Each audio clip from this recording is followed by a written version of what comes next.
The Alters, a journey into survival and identity. When I first saw Alters and realized it was developed by 11-bit studios, I immediately added to my wishlist. Even though I only played this war of mine for a short time, I enjoyed it. At that period, I had a strong craving for base management and resource management games, so Alters instantly caught my attention. The concept of the game excited me, exploring alternate versions of the main character, created from different choices made in his past. When the release day came, I didn't hesitate and jumped into the game. Compared to this war of mine, Alters places a much greater emphasis on storytelling and atmosphere. The game begins with our protagonist Jan Dolsky, who is sent with a crew to an abandoned planet to investigate a base and its team that have gone silent. Upon landing, we discover the shocking truth. Jan is the only survivor and the base itself is deserted. From here, the mystery unravels. Jan repairs the base and manages to contact Earth, only to learn that rescue won't be quick or easy. The rescue point is days, possibly months away, and he can't reach out it on foot. The catch, the company isn't really there to rescue Jan. They want to retrieve the Rapidium, a rare, highly valuable resource found on the planet. Rapidium can only be transported using the base itself, so Jan must move the entire base to the extraction point. At first, Jan tries to do everything on his own, gather resources, explore the environment, and keep the base operational. Eventually, he realizes it's impossible to manage everything alone. At this point, a scientist from the company contacts him, sending him a mysterious technology and DNA sample. Using the base's quantum computer and Rapidium, Jan first creates a simple clone, a sheep named Molly. This is when the shocking revelation hits. Rapidium's most powerful application is cloning technology. Soon, the scientist provides Jan's own DNA, and Jan faces a heavy moral dilemma. He initially struggles with the ethics of cloning himself, but survival takes priority. Eventually, he creates his first human clone, a technician Jan. And this is where the real game begins. Once the first clone is made, a life tree for Jan opens up. This system reveals key decision points from Jan's past, showing alternate versions of himself, each shaped by different life choices. For example, there is a miner Jan, who skipped university to work in his father's mine, and a botanist Jan, who moved abroad with his ex-girlfriend and helped her with her research.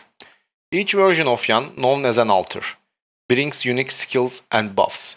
This is a brilliant narrative mechanic, seamlessly blending gameplay and storytelling. The game includes 4 acts with prologue, each introducing a new biome and fresh gameplay mechanics. After the prologue, Act 1 introduces anomalies, strange environmental hazards. Early anomalies are harmless but dangerous, like balloon-like creatures that damage you when approached.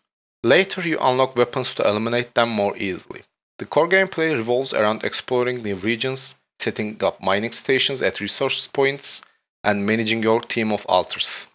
Each alter has unique strengths. For example, a miner alter extracts resources faster in larger quantities. However, exploration isn't endless. Time passes continuously, and at night, deadly radiation storms sweep across the planet. If you are caught outside during these storms, you take massive damage. This forces you to carefully plan your day, deciding in advance whether to explore, gather resources, or manage the base. As your team of alter grows, moral management becomes crucial. Each alter has personal needs and desires. Some may want to spend time talking to Jan, while others might demand recreational facilities like lounge or game room. Ignoring these needs can lead to rebellion. Balancing resources between survival necessities and comfort facilities becomes a strategic challenge. At one point, tragedy strikes when Molly, the first sheep clone, dies. Shortly afterward, Jan discovers a horrifying truth.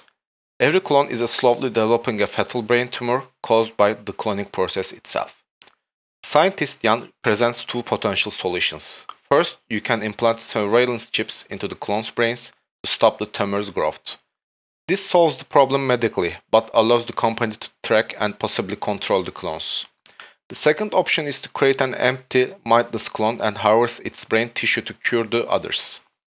This is more independent, but raises several ethical questions about sacrificing another being. Your choice divides the group. Whichever side you don't support turns against you. By the end of Act 2, the opposing alters betray Jan, stealing your food and supplies, escaping in a rover. Later, you encounter these runaway alters again. Do you forgive them and work together, or leave them to die? These decisions dramatically affect relationship and outcomes, giving weight to every choice you make. What impressed me most was how the game forces you to think about morality and survival. I often found myself asking, if I were in this situation, what would I do? The final fact intensifies this dilemma. The climax places you in three-way conflict between your ex-fiancé, the company's lead scientist, and your own group of alters. Each faction has different motives, and your choices directly shape the ending. A standout moment for me was when the botanist alter, who in his timeline stayed with Jan's ex-fiancée, approaches you with a chilling proposition. I could take your place and live the life you couldn't live. Moments like this elevate storytelling beyond typical base management games. At the technical part, alters run incredibly well, especially for indie title. On my RTX 4070 laptop, I played on ultra settings at 2K resolution with smooth performance and zero bugs.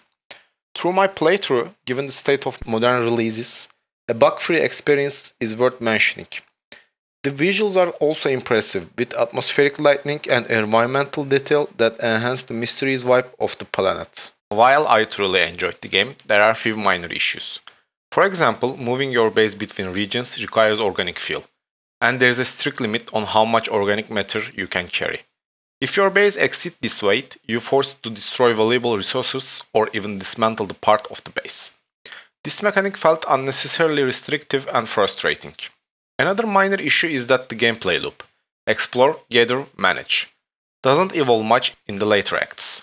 The story remaining strong, but mechanically it becomes repetitive.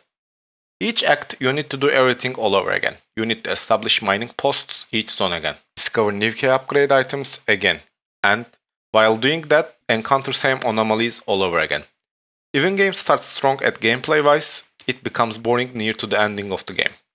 I believe 11-bit studios wanted to add new mechanics, especially to Act 3, but didn't have enough time and couldn't fit story to 2 acts.